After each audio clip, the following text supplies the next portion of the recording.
we have an exclusive interview with the acclaimed multi-award-winning director Michael Grandage.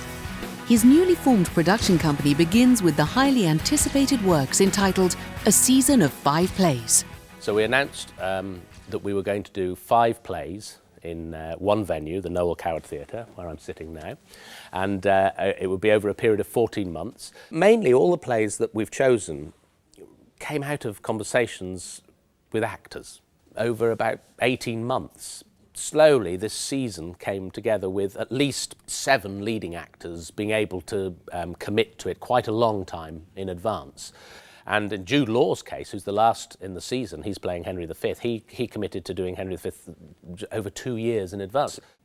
Simon Russell Beale's an actor I've never worked with before, but have known for many years and have always longed to work with him. And when I knew I was forming this company, I went to him and said, I would love you to be part of the first group of plays we do. I went to him at a time he already knew he was going to be playing Stalin, followed by Timon of Athens at the National Theatre. So he proposed to me that it would be quite nice to follow that with something fun, something that really allowed him to tap into his quite considerable comic skills. And the next show after that was a new play.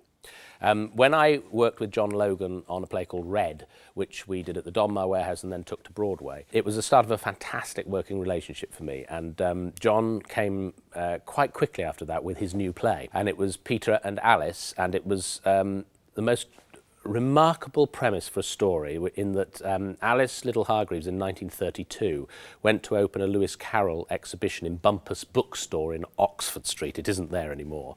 And the person who'd organised that was a young publisher called Peter Llewellyn-Davies. And they had some time backstage in the bookstore before she needed to go out and do her talk. And it became apparent during that time together, those two characters having never met each other before, that the real Alice in Wonderland, she was now 80, came face to face with the real Peter Pan, because both of those people were the model for those characters.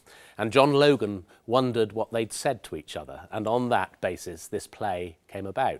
I had worked with Judi Dench before, and I went to her with this really extraordinary character. And she was very clear the moment she had read it that she wanted to be part of it, and Ben Whishaw for the part of Peter Llewellyn-Davies.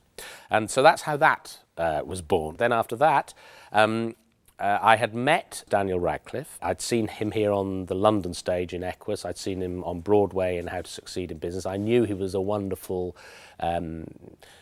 stage animal, really, and it was great watching him perform live. And I met with him a few times and said, have you got any desire to come back to the London stage? At a moment he was really thinking about it, so that was helpful.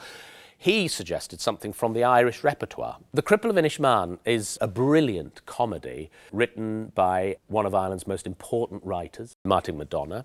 The thing I love about McDonagh's work and what attracted me to this particular play is he's ruthless in his approach to character. I mean, he holds no hostages with them, and he paints, actually, in doing so, he paints wonderfully honest portrayals. He also has this extraordinary ear for comedy. There's no question. He's a master comedy writer. He has a great understanding of how to get a laugh. The theatre's an extraordinary thing. It can do things that other things can't do. It can make you feel better.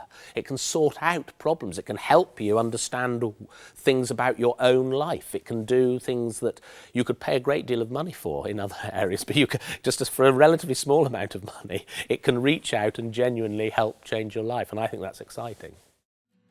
Next quarter, we'll bring you more of our interview with Michael about the next plays in the repertoire, starring Sheridan Smith, David Walliamson, and Jude Law.